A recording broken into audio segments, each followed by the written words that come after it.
Hello बच्चों, इस video में हम आपको भारत में कृषि विकास, कृषि उत्पादन में वृद्धि और प्रौद्योगिकी विकास के बारे में बताएंगे।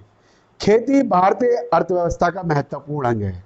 अभी भी 70% लोग भारत के खेती करते हैं और इसको भारतीय अर्थव्यवस्था की खेती बैकबोन है। और भारत एक कृषि प्रधान देश है क्योंकि मैक्सिमम लोग अभी भी खेती में लगे हुए हैं। देश के 57% भाग पर खेती की जाती है, जबकि विश्व में 12% भाग पर ही खेती की जाती है। भारत का एक बड़ा भूभाग खेती के अंडर होने के बावजूद यहाँ जमीन पर दबाव है, जबकि 50% से अधिक भाग पर भारत की खेती होती है, मगर फिर भी जमीन पर दबाव है। यहाँ प्रति व्यक्ति खेती भूमि का अनुपात बहुत कम है, 0.31 हेक्टेयर प्रति व्यक्ति खेती भूमि का अनुपात आता है, जबकि विश्व में इससे डबल है, 0.59 हेक्टेयर प्रति व्यक्ति, लगभग डबल है। 20वीं शताब्दी के मध्य तक खेती का प्रदर्शन बहुत ही चिंताजनक था भारत में। यह समय भयंकर अकाल और सूखे का था। आजादी के बाद सरकार का उद्देश्य खाद्यान्नों का उत्पादन बढ़ाना था। खाद्यान्न मतलब फूड क्रॉप्स का मतलब गेहूं, चावल, ज्वार, बाजरा, रागी, दालों, इनका उत्पादन बढ़ाना था। इस हेतु सरकार ने विभिन्न प्रकार के उपाय किए। व्यापारिक जो फसलें थी, जैसे आपका जूट है, कपास है, चाय है, गन्ना है, कॉफी है, इनके स्थान पर खाद्यान्न फसलें, खाने वाली फसलें, गेहूं, चावल को बढ़ावा दिया गया।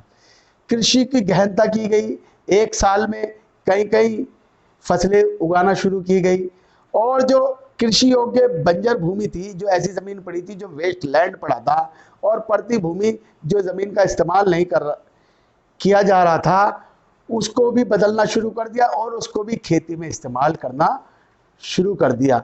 शुरू में इस नीति से खाद्यान्नों का, गेहूं, चावल का उत्पादन बढ़ा, मगर 1950 के आखिर तक खेती उत्पादन स्थिर हो गया, उसके बाद बढ़ना बंद हो गया।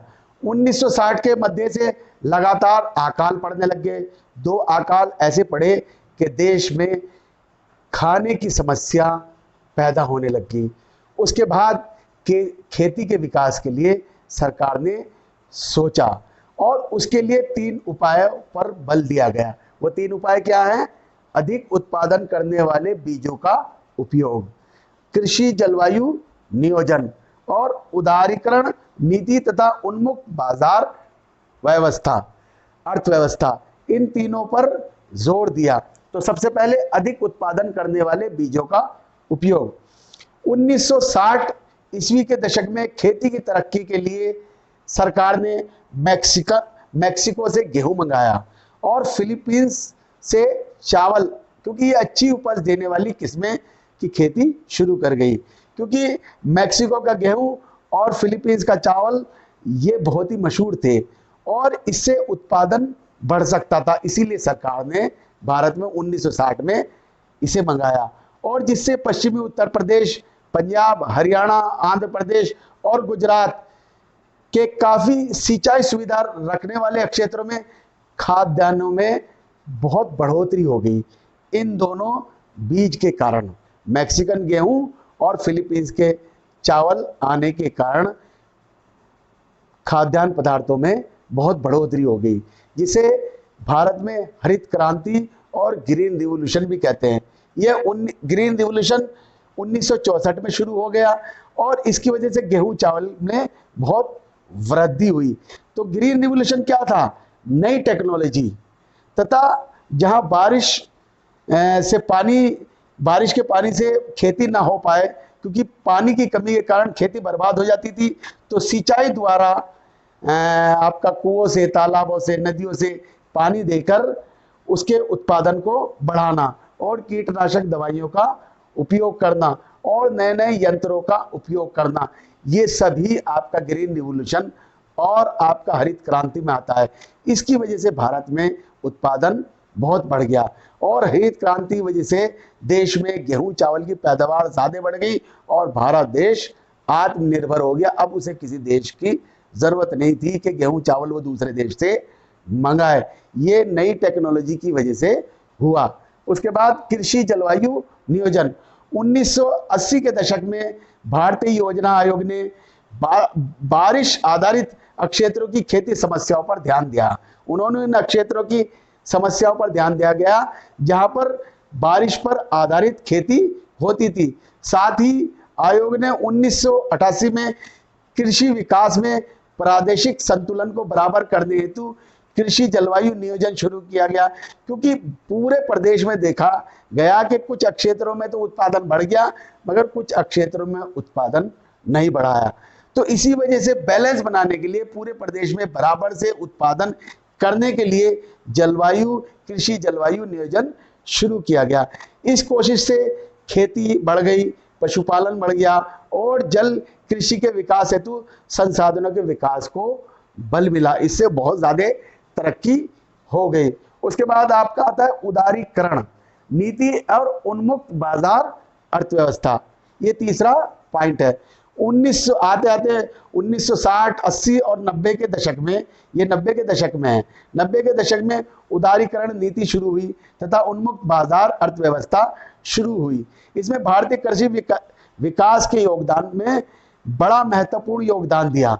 वर्तमान में सरकार भी बहुत कोशिश कर रही है कि किसानों को क्रेडिट कार्ड दे रही है, ग्रीन कार्ड दे रही है और बहुत सारी सुविधाएं दे रही है, जिससे किसानों को कोई भी परेशानी ना हो और किसानों के खातों में एक फिक्स अमाउंट भी डाली जा रही है उनके खातों में, ताकि किसान खेती से उनका मोह भंग ना हो, क्योंकि किसान को खेती में बहुत ज़्यादा फायदा नहीं हो रहा है और किसान खेती से दूर भाग रहा है। तो सरकार ने ऐसी योजनाएं चला रही है कि क्रेडिट कार्ड की योजनाएं हैं कि लोग जाएं तो बैंकों से जाके लोन ले सकते हैं, बहुत कम इंटरेस्ट पर वो लोन ले सकते हैं, बहुत सारा पैसा अपनी ज़मीन पर ले सकते हैं और ग्रीन कार्ड ले सकते हैं और उनके खातों में पैसा आ रहा है। तो सरकार की योजनाएं किसानों को खेती में इंटरेस्ट बना रहे, इसलिए ये योजनाएं सरकार शुरू कर रही है और इससे फायदा भी हो रहा है और किसान खेती की तरफ तेजी से बढ़ भी रहा है।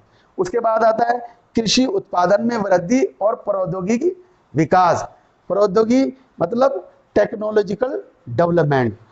प्रौद्योगिकी की वजह से, टेक्नोलॉजी की वजह से खेती के क्षेत्र में नए नए उपकरण आ गए। पहले मशीनों का इस्तेमाल नहीं होता था खेती में, मगर आज की खेती में देखिए नई नई मशीनें आ गई, कीटनाशक दवाएं आ गई, जो कीट जो पाए जाते हैं, जो कीड़े मकोड़े जो फसल को बर्बाद करते हैं, उनके लिए दवाइयाँ आ गई। दवाई छिड़कने से वो सब कीट मर जाते हैं और नए नए खाद आ गए, केमिकल फर्टिलाइजर आ गए, इनका चलन देश में शुरू हो गया। तो देश के विभिन्न क्षेत्रों में आधुनिक खेती शुरू होगी, मॉडर्न टेक्नोलॉजी एग्रीकल्चर में आ गए और जो केमिकल फर्टिलाइजर आपका इस्तेमाल नहीं होता था, रासायनिक खाद जो इस्तेमाल नहीं करते थे, जैविक खाद गोबर का इस्तेमाल करते थे पहले लोग, तो मगर जब ये नई टेक्नोलॉजी आ गई तो इसमें नए रासायनिक खाद का इस्तेमाल बढ़ गया और जिसकी खपत 15 गुना तक के बढ़ गई। पिछले 40 साल के अंदर जो रासायनिक खाद थे उसकी खपत बहुत तेजी से बढ़ गई। इससे पता लगता है कि किसान ने नई टेक्नोलॉजी स्वीकार कर ली, वो नई टेक्नोलॉजी पर चलने लग गया है। जबकि ये जो नई टेक्नोलॉजी है इसमें आपका रासायनिक खाद ये बहुत नुकसानदेह है और इसके परिणाम उभर कर सामने भी आ रहे हैं, बहुत नुकसान इससे हो रहा है और मगर जो है फिर भी इस्तेमाल कर रहे हैं क्योंकि इससे उत्पादन बढ़ रहा है। जबकि जैविक खाद जो पहले इस्तेमाल करते थे बहुत फायदेमंद थे, मगर उससे उत्पादन गेहूं चावल का नहीं बढ़ता था और उसके बाद जिन क्षेत्रों में बारिश नहीं होती थी, ये पानी कम रहता था, तो वहाँ की फसल बर्बाद हो जाती थी। इसलिए इरिगेशन और सिंचाई के प्रसार को बल मिला और जब इरिगेशन और पानी की सप्लाई शुरू हो गई तो खेती उत्पादन बहुत तेजी से बढ़ने लग गया। तो खेती में जो है पानी की बहुत आवश्यकता होती है और अगर बारिश से पानी नहीं पूरा हो पा रहा है तो इरिगेशन जिसे कहते हैं सिंचाई से पानी को पूरा किया जा सकता है और सिंचाई सारे देश में पहुंचने की वजह से बहुत ज़्यादा इसने उत्पादन में महत्वपूर्ण भूमिका बढ़ाई और खेती का उत्पादन बहुत तेजी से बढ़ने लग गया और आधुनिक खेती बगैर सिंचाई के पॉसिबल नहीं थी। तो आधुनिक खेती प्रौद्योगिकी, टेक्नोलॉजी और बीजों की अच्छी क्वालिटी और रासायनिक खाद और कीटनाशक दवाएं और मशीनों का इस्तेमाल को आधार प्रदान किया।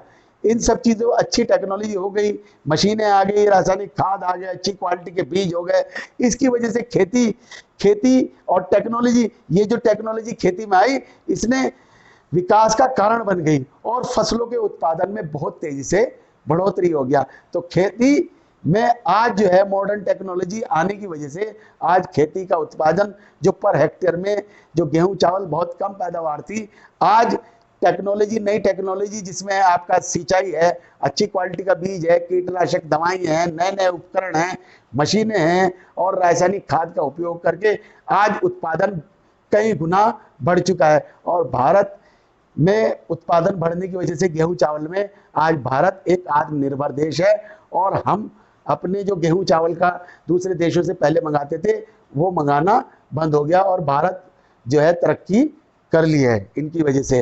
तो ये तरक्की होने की वजह से हरित क्रांति का भी बहुत महत्वपूर्ण रोल रहा है।